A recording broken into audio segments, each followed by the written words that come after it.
মাত্র এক রকম সস দিয়ে বানালাম চিকেনের এই রেসিপিটা। চিলি চিকেন খুব বেশি সস দেওয়ার কারণে রিচ হয়ে যেতে পারে, তার জন্য অনেকে খেতে চায় না। তো সেই সমস্যার সমাধানের জন্য আজ আমি বানাবো মাত্র এক রকম সস দিয়ে খুব কম খরচে আর কম সময়ে চিলি চিকেনের এই রেসিপিটা।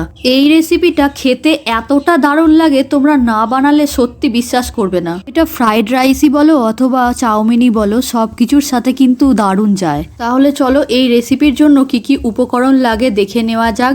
আমি এখানে নিয়ে নিয়েছি কিছুটা বোনলেস চিকেন। চিকেনটাকে আমি দোকান থেকে কাটিয়ে নিয়ে এসেছি, তোমরা চাইলে বাড়িতেও কাটতে পারো। চিলি চিকেনের জন্য যে চিকেনটা দরকার সেটাকে আমি মিডিয়াম সাইজের করেছি, একদম ছোট করিনি। এবার এই চিকেনটাকে আমি খুব ভালো করে জল পাল্টে পাল্টে ধুয়ে নেব। চিকেনটা আমার খুব ভালো করে ধোয়া হয়ে গেছে। এবার আমি এর মধ্যে 4 চামচ কর্নফ্লাওয়ার দিয়ে নিচ্ছি।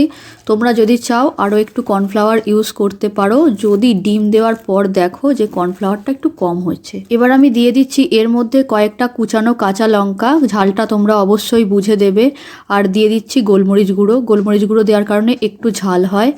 তারপর দিয়ে দিচ্ছি একটা ডিম, পরিমাণ মতো নুন আর কাশ্মীরি লঙ্কার গুঁড়ো। কাশ্মীরি লঙ্কার গুঁড়োটা আমি অল্প পরিমাণে দিচ্ছি, এটা রঙের জন্য দিলাম। এবার সমস্ত কিছুকে খুব ভালো করে মিশিয়ে নিতে হবে। এক একটা মাংসের গায়ে যেন সব মশলাগুলো লেগে যায় সেরকম করতে হবে। মাংসের আষ্টে গন্ধ কাটানোর জন্য আমি দিয়ে নিচ্ছি এখানে হাফ লেবুর রস। আরও একবার সমস্ত কিছুর সাথে খুব ভালো করে মিশিয়ে নিয়ে আমি এখানে দিয়ে দেব আদা রসুন বাটা। কিছুটা আদা রসুন এখন ইউজ করেছি আর বাকিটা পরে কাজে লাগাবো। আরও একবার ভালো করে ম্যারিনেট করে নিয়ে রেখে দেব প্রায় 1 ঘন্টা মতো। 1 ঘন্টা পর কড়াইতে বেশ খানিকটা সাদা তেল গরম করে নিয়ে একে একে ওই পকোড়াগুলো আমি ভেজে নিচ্ছি।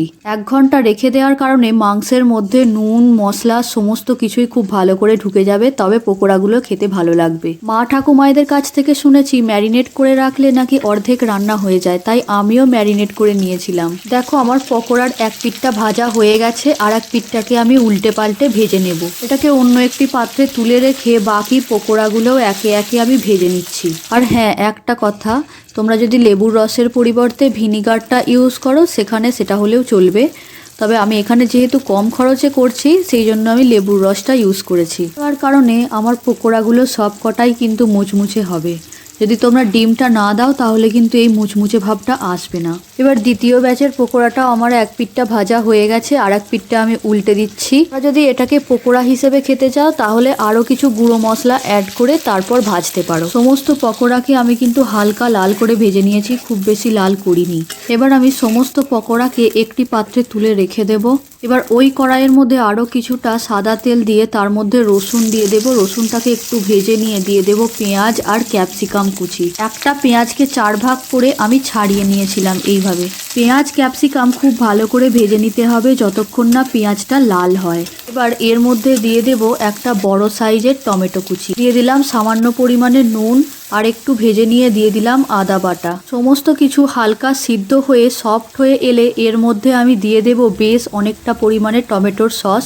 আমি টমেটোর সস ছাড়া অন্য কোনো সস ইউজ করব না, এই সসটাই শুধুমাত্র ইউজ করব। এবার এই টমেটোর সসের সাথে সমস্ত কিছুকে খুব ভালো করে মিশিয়ে ফেলতে হবে। এবার ভেজে রাখা সমস্ত পকোড়াকে আমি এর মধ্যে দিয়ে দিচ্ছি। হালকা হাতে এটাকে নেড়ে নিতে হবে যাতে পকোড়ার সঙ্গে সমস্ত কিছুটা মিশে যায়। যদি তোমরা একটু স্পাইসি পকোড়া খেতে চাও তাহলে এইভাবেও খেতে পারো। পকোড়া ভাজার পর ম্যারিনেটের যে অংশটা পড়েছিল তার মধ্যে একটু কর্নফ্লাওয়ার আর জল দিয়ে গুলিয়ে নিয়ে ওর মধ্যে আমি দিয়ে দিলাম। আর দিয়ে দিলাম বেশ অনেকটা পরিমাণে কাশ্মীরি রেড চিলি পাউডার, এটা মূলত আমি দিয়েছি রঙের জন্য। দিয়ে দিলাম অল্প পরিমাণে হলুদের গুঁড়ো, আর দিয়ে দিচ্ছি চিনি। চিনিটা তোমরা নিজেরা স্বাদ মতো ইউজ করবে।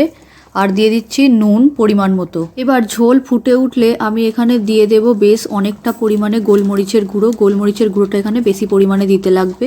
লাস্টে নামানোর সময় আমি অল্প পরিমাণে বিরিয়ানি মশলা দিয়ে দিয়েছি, এটা আমি স্বাদের জন্য ইউজ করি।